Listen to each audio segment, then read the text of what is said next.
तो अब सुरेश कोथ आगे क्या कह रहा है कि मैंने बाबा रामपाल के पास में चिट्ठी भेजी। फिर उसके बाद हमने एक चिट्ठी लिख दी जी, जाट आरक्षण आंदोलन के दौरान रामपाल महाराज आरक्षण आने की मदद कराया करना। उसके आदमी आया करते, हमने भी चिट्ठी लिख दी उड़े जेले में, मैं चिट्ठी लिखो, चिट्ठी लिख दी, मैं किसान आंदोलन हमारी मदद कराया करूँ। उड़े हमारी चिट्ठी फाइनल लगी, भाई कोई आंदोलन चलाओगे जी, हाँ मैं तारी मदद करा।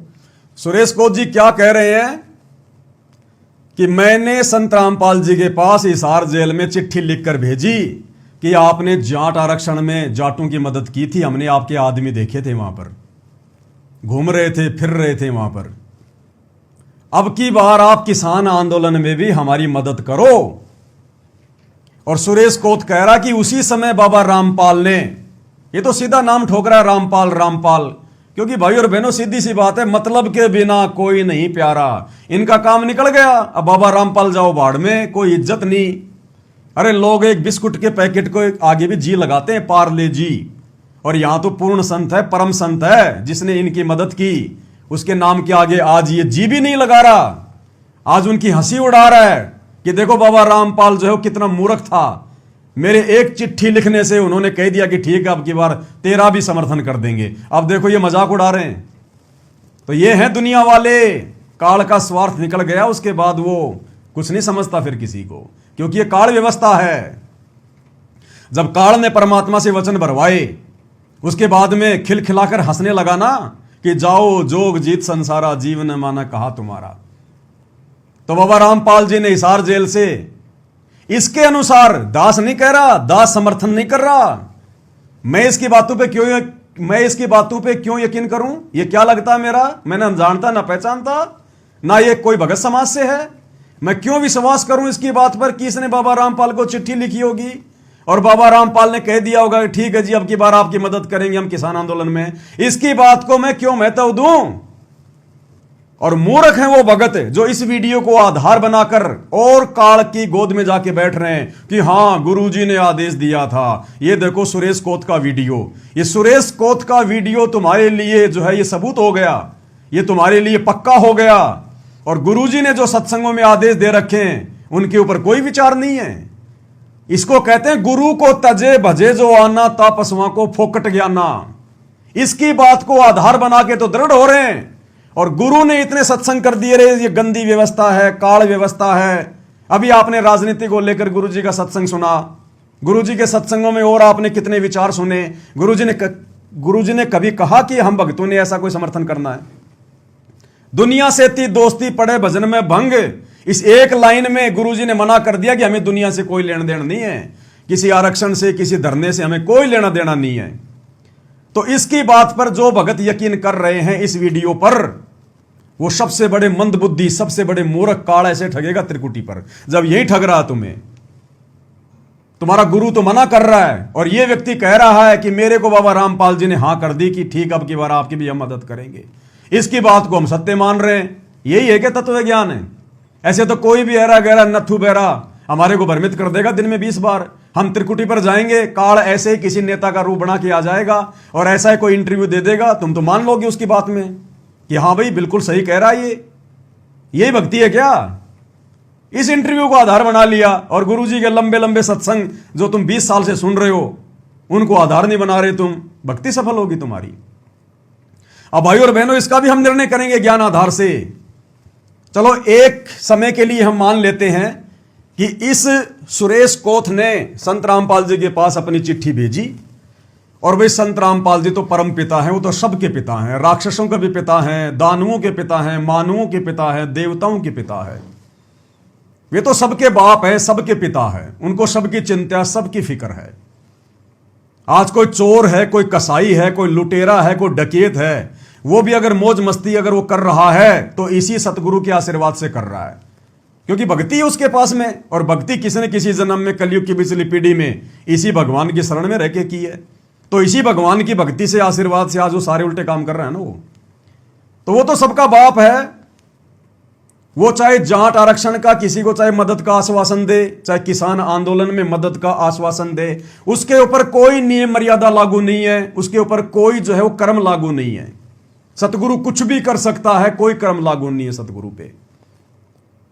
तो इस वीडियो की यदि हम बात मान के चलें, सुरेश कोत कह रहा कि मैंने चिट्ठी लिखी और संत रामपाल जी ने उसी समय फाइनल कर दी कि ठीक है भाई, अब की बार तुम्हारी भी मदद करेंगे किसान आंदोलन में। तो हो सकता है भाई गुरुदेव भगवान ने कह दिया हो, कोई बड़ी बात नहीं, वो परम पिता है, परमात्मा है। लेकिन भाई और बहनों, विचारणीय विषय यह है कि हमने दूसरे मरीज के कहने से और हमने वो दवाइयां नहीं खानी है। फिर देखो, आप और हमारे को गुरुदेव ने क्या दिशा निर्देश दिए हैं, क्योंकि हम भक्ति मार्ग में हैं। हम सुरेश कोत की तरह भक्तिहीन नहीं हैं, हम सुरेश कोत की तरह अनुपदेशी नहीं हैं, हम डॉक्टर की शरण में हैं। हमारे ऊपर नियम और मर्यादा लागू है। एक मरीज डॉक्टर के पास जाता है और वो कहता है कि डॉक्टर साहब, मैं बिल्कुल स्वस्थ हो गया, क्या मैं मीठा खा सकता हूं? डॉक्टर ने कह दिया भैया कोई दिक्कत नहीं है, छिक के मीठा खा, कोई दिक्कत नहीं है। और वहीं एक दूसरा पेशेंट खाट पे पड़ा हुआ है जिसको शुगर है, डायबिटीज है, और उस व्यक्ति की बातें सुनकर जिसको डॉक्टर ने कह दिया कि भैया तू मीठा खा, लड्डू जलेबी खा, कोई दिक्कत नहीं है, और वो व्यक्ति, उस व्यक्ति की बातें सुन के वो मरीज भी जिसको डायबिटीज है वो भी मीठा खाना शुरू कर दे कि डॉक्टर ने तो कह दिया। अरे मेरी आंखों के सामने डॉक्टर ने कहा था उस आदमी को कि मीठा खा ले, कोई दिक्कत नहीं है। अरे वो तो उस आदमी को कहा था जिसको डायबिटीज नहीं थी। नालायक, तेरे को तो शुगर है, तूने क्यों खाना शुरू कर दिया? तेरे को तो डॉक्टर ने मना किया हुआ है। तो सुरेश कोत को गुरुजी क्या कहेंगे, क्या आश्वासन देंगे, क्या नहीं कहेंगे? सुरेश कोत कोई भगत नहीं है, आप और हम हैं मरीज। आप और हमारे ऊपर गुरुजी का विधान लागू है। हम भगत हैं, भक्ति कर रहे हैं। जो भक्ति करेगा भगत होगा, गुरु की शरण में होगा, मर्यादा उसके लिए है। तो सुरेश कोत तो भैया आम समाज का आदमी है, ये तो जगत का आदमी है, और संत रामपाल जी तो इसका भी बाप है, भले ये ना मान रहा हो। तो बाप इनको क्या आदेश दे रहा है, क्या नहीं दे रहा, हमने इसके आदेश के आधार से थोड़ी चलना है।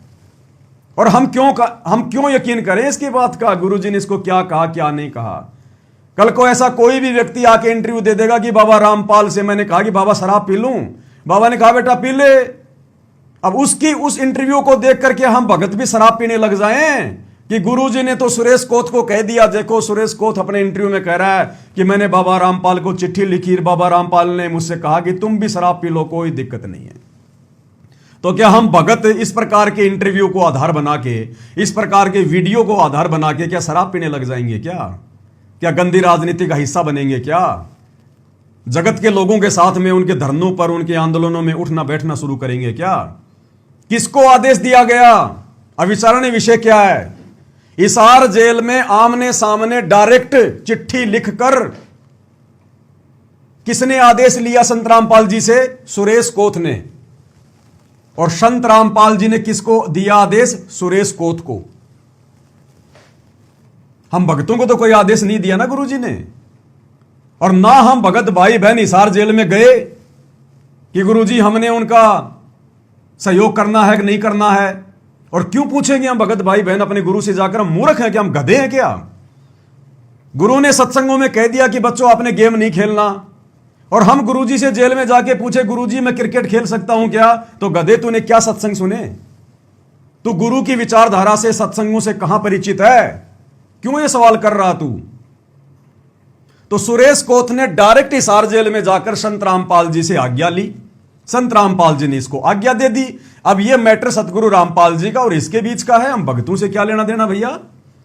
हमें तो गुरुदेव ने हिसार जेल जाने से पहले जो भक्ति, जो मर्यादा, जो नियम, जो लक्ष्मण रेखा खींच के गए हैं, हमने तो उसके अंदर रहना है, उसको लांघना नहीं है।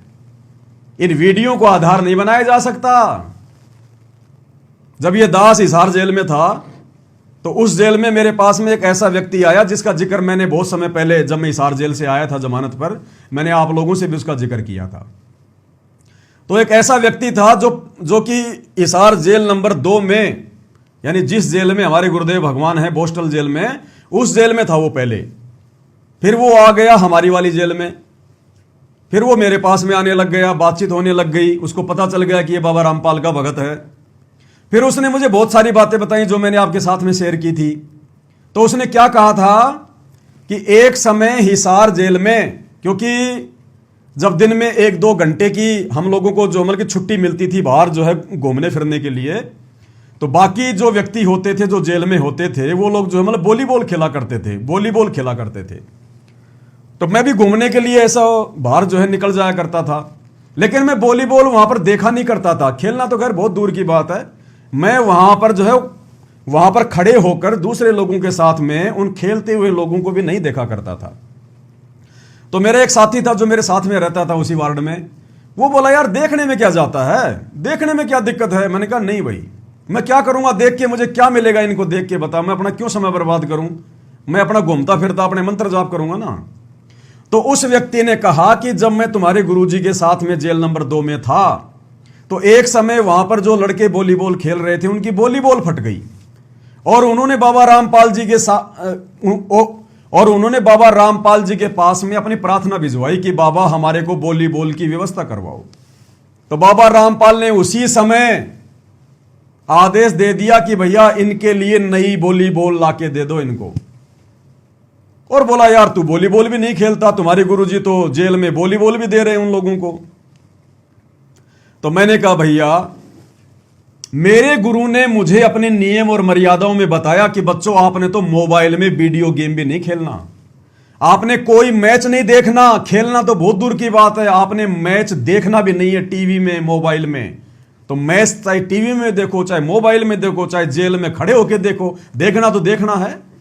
तो मैंने कहा भैया मेरा गुरु चाहे लाख लोगों को फुटबॉल लाके दे, वॉलीबॉल लाके दे, वो गुरु है, वो परमात्मा है, उन पे कोई कर्म लागू नहीं है, मेरे ऊपर कर्म लागू हैं। मेरा गुरु डॉक्टर है, मैं मरीज हूं, मैं मरीज हूं तो भैया वो परहेज मेरे ऊपर लागू है, डॉक्टर पे लागू नहीं है।